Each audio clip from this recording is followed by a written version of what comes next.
Hey everyone, welcome back to a new video. I'm finally back from my break. I'm sorry if I was gone a little too long, but I just needed a little break, and I wanted to go see my family, as I live about 6 hours away from them. Also, I'm sorry if I sound a little rusty in this video, or maybe I sound off. I haven't recorded stories in quite a while, so sometimes it takes me a minute to get back into the groove of things. In any case, I hope you all still enjoy this video. If you have a story you want to share, you can send it at southerncannibal.com. Without any more interruptions, let's get into the stories. And remember to always stay hungry.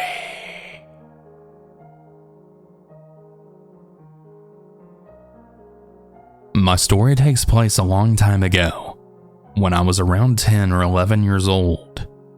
My family and I moved into a brand new 3-story townhome located in the beautiful and peaceful area of Vienna, Virginia. As we settled in, we took note of simple needed light work throughout the townhome. One particular repair involved the light switch leading to the downstairs to the 3rd level basement. Every time someone would turn on the light switch, it would always flicker briefly and then stop. It just didn't work. Since we were renting, my mother had called the owner to schedule a time and day for the repair to occur. The owner promised to call back with a date and time that had worked out for my mother. A couple of days went by, and still no word from the owner.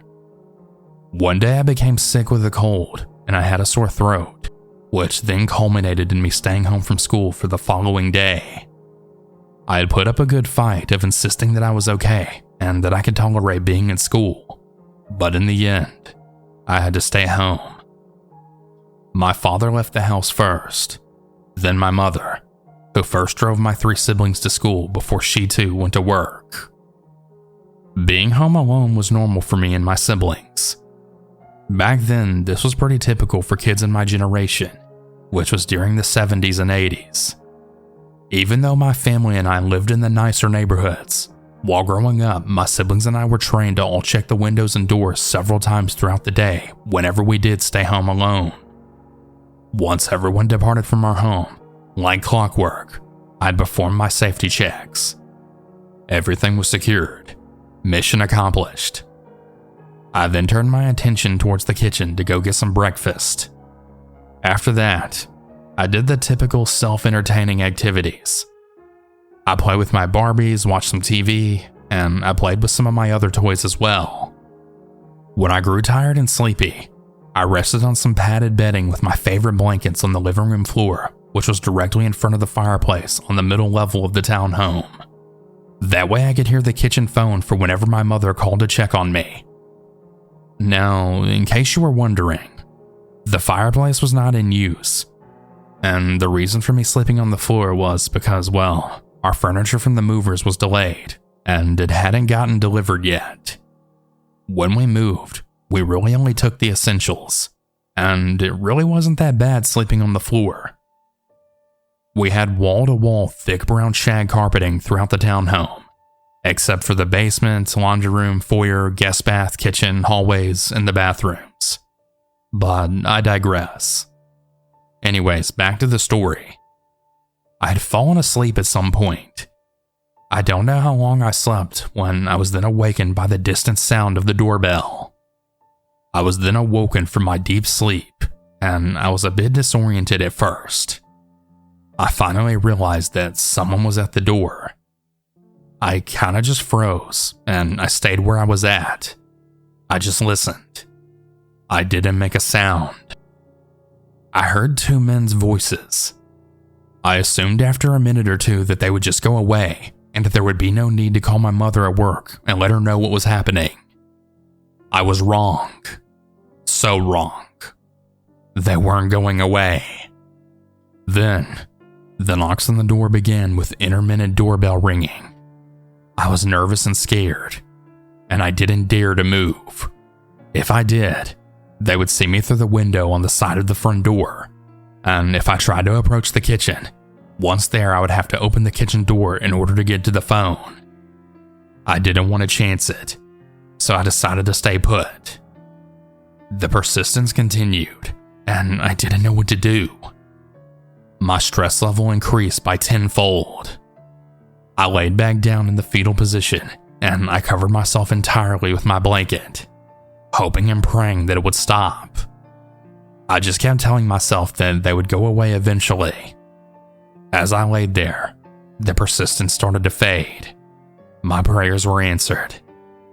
I was safe, or so I thought. I was just about to come out from under my blanket when suddenly the front doorknob then twisted, along with the sound of jingling keys following it. No voices, just the front door slowly opening. I froze. I stayed in the fetal position. I heard the first person walk in, and then the other person. Both of them were men. One voice then said, "I don't think anyone's home." And the other responded back with, "Yeah, it looks that way." Then silence.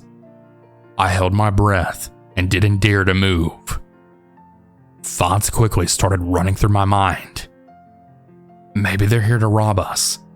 Maybe they're gonna hurt me. I was scared. So scared.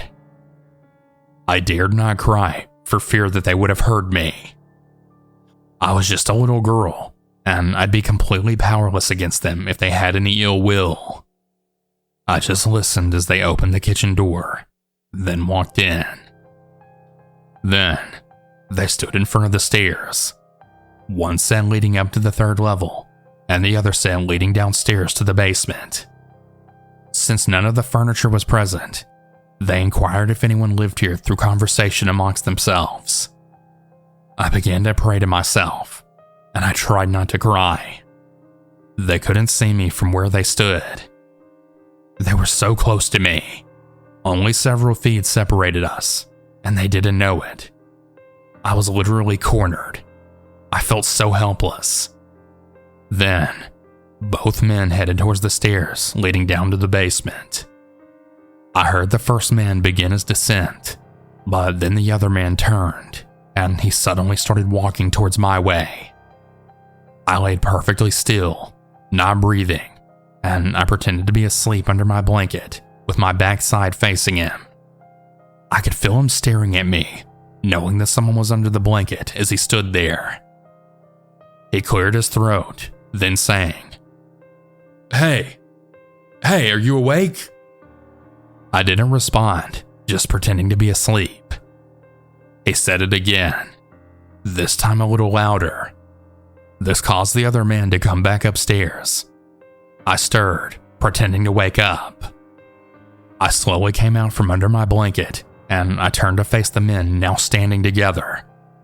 I just played dumb, then sang, "Huh? What? Who are you?" There was a slight pause as they continued to stare at me. Here I was, all alone with 2 grown-ass men.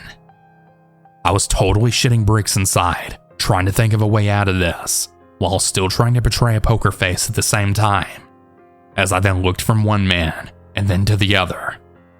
I told myself I could run around them to get to the front door to escape, and since we didn't have any furniture, this could really work out in my favor. I said a quiet prayer to myself as I continued to stare at them. Then, the man who woke me up then said, "Hi, we're just here to fix the light switch. It's the one going downstairs, right?" My voice then portrayed my vulnerability as I responded fearfully, "Yeah."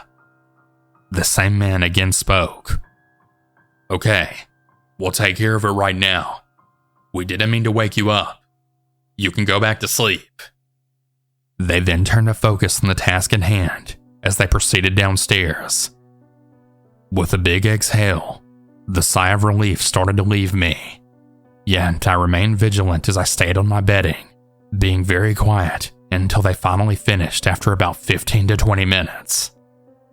As they climbed up the stairs to come back up to the middle level where I was, the other man spoke this time, and he then announced in a loud voice, "Okay, we're finished. You're all set." I quickly got up, and I then stood where they could see me. I then said thank you. They said goodbye to me and then quickly departed. I paused briefly and I then ran to the front door to make sure it was locked. I cried, thinking that this could have easily ended badly for me. I said another prayer and I thanked my guardian angel for watching over me. I then told myself that I was going to tell my mother when she called to check in on me. But in the end, I ended up remaining silent on the matter. I don't know why I made that decision. Maybe I was afraid of getting into trouble for not doing the right thing of calling my mother right away when the unrelenting doorbell was first heard. Or maybe I was just embarrassed in my response to the situation of just being frozen with fear. I don't know. After I calmed myself down, my mother called shortly after that, and she instructed me to get dressed and to be ready for her when she came by to pick me up. I met her at the front door, and we walked out together to get into the car. We went on a little errand, and we then picked up my siblings from school. By the time we returned home, my older brother discovered that the downstairs light switch worked now. He called my mother's attention to it, and my mother looked at it and then deduced that while we were going on our errand in the school pickup, that the repairman must have come by and fixed it during that time. I still didn't say anything. I just played dumb, acting shocked like everyone else that it was fixed. To this day, I still haven't said anything about it. Silly, I know, but I wasn't very proud of the fact that I didn't handle the situation better than I did. I learned an important lesson that day. Always listen to your gut feeling and act on it. I don't actually know if they were actually the repairmen or if they were there to rob the place. Whoever they were, I appreciate them fixing the light, but I really wish they would have shown up when I wasn't home and all alone.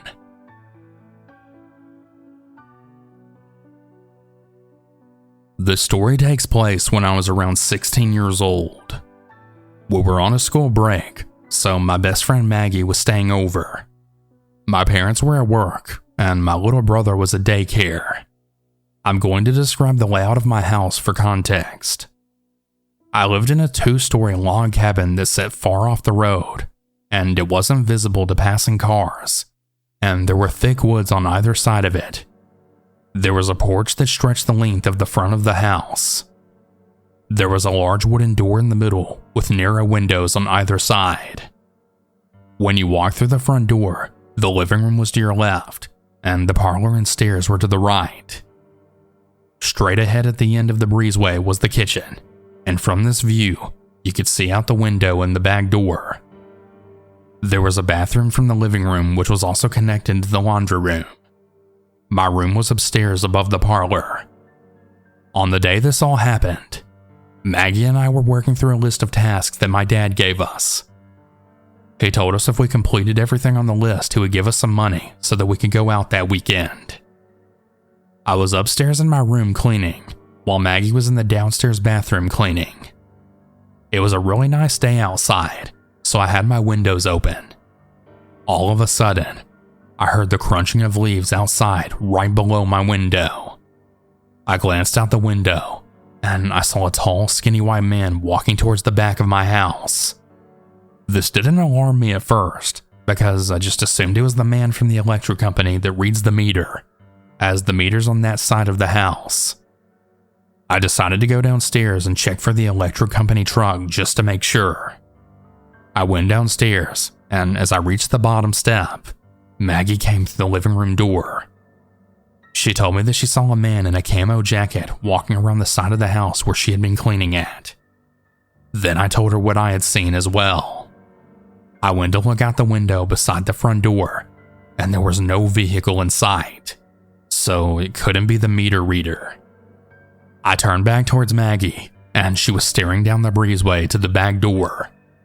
The man in the camo jacket was standing in the back door window staring at us. I grabbed Maggie's hand, and we ran upstairs. This was during the days before everyone had cell phones, so I had to call my mom's work. I told my mom what had happened, and she felt like we were probably overreacting, but she said that she would try and get a hold of my dad. A few minutes later, my dad called me. He said that he called next door to one of his good friends named JT because he apparently thought JT's son was home at the time. His son Ben was at home, and he told my dad that he'd be happy to ride over to our house with his gun and check things out for us. I felt so much better after talking to my dad. A couple of minutes later, Ben rode up on his four-wheeler. We went out on the porch, and we then showed him where we had seen the men. He then took his gun and walked all the way around the house and quite a ways into the woods, but he didn't find anything. He checked on us again, and we then thanked him for checking on us. I know what I saw, and Maggie was pretty certain of what she saw as well. They could have run across the backyard and into those woods. They easily could have jumped the fence and been gone. I'm glad they left though, and I hope I never have to experience anything like that ever again. I know this might not be the scariest story out there to many of you, but it was a very scary experience for me and my friend.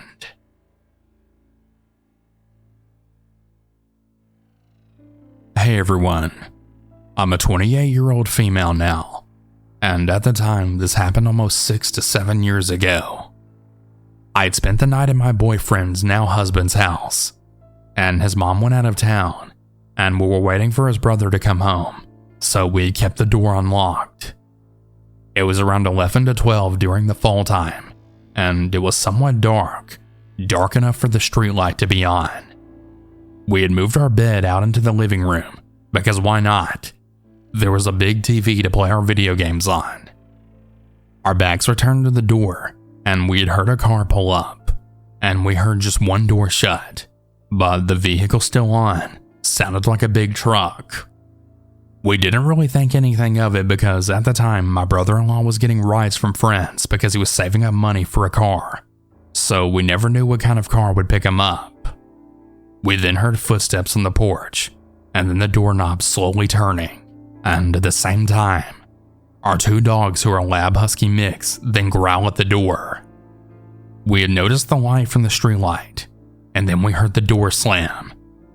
The truck then peels out of our driveway, and it's going so fast you can hear the tires screech. Me and my husband just looked at one another, very confused. We then get up and slowly make our way to the door, looking for anything we could find for weapons. We then do a walk around the house with our dogs. Now, our dogs are very lovable dogs, but the boy dog will not hesitate to defend his family, and the girl dog will do the same, but she'll try to leave it to her brother. She's a very anxious dog. She has anxiety, so to hear her growl like that really shocked us. After we look around the house, my husband calls his brother, asking if he had just left the house, peeling out of the driveway.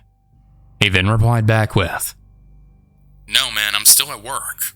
I'll be doing a double tonight, so I won't be back until early morning, maybe even mid-afternoon." That made my husband's face turn completely white. We left the house in his mom's car, and we left our own vehicle in the driveway in case they came back. We decided to park up the street from our house so that we were able to see our house perfectly. My mother-in-law's car wasn't parked in the driveway.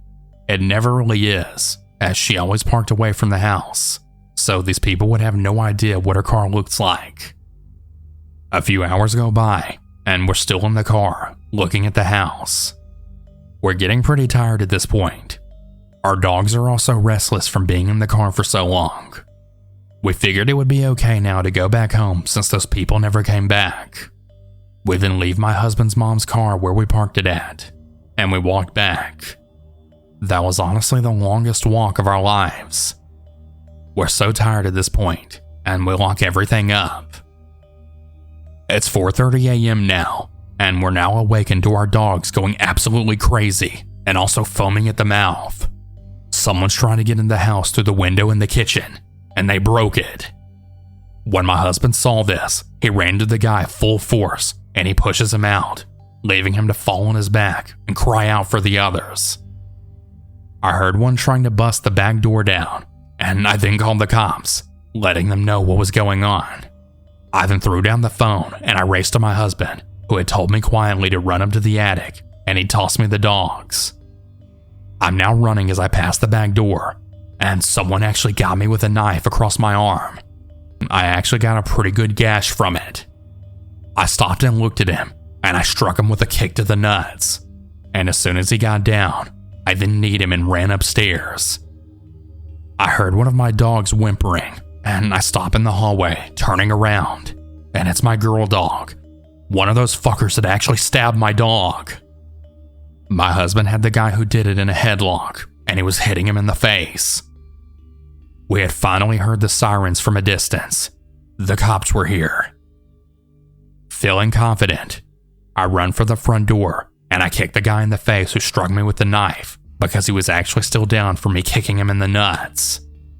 I run out of my house with my hands up, and I then tell the cops that my husband has one in custody and that another intruder is down near the back door.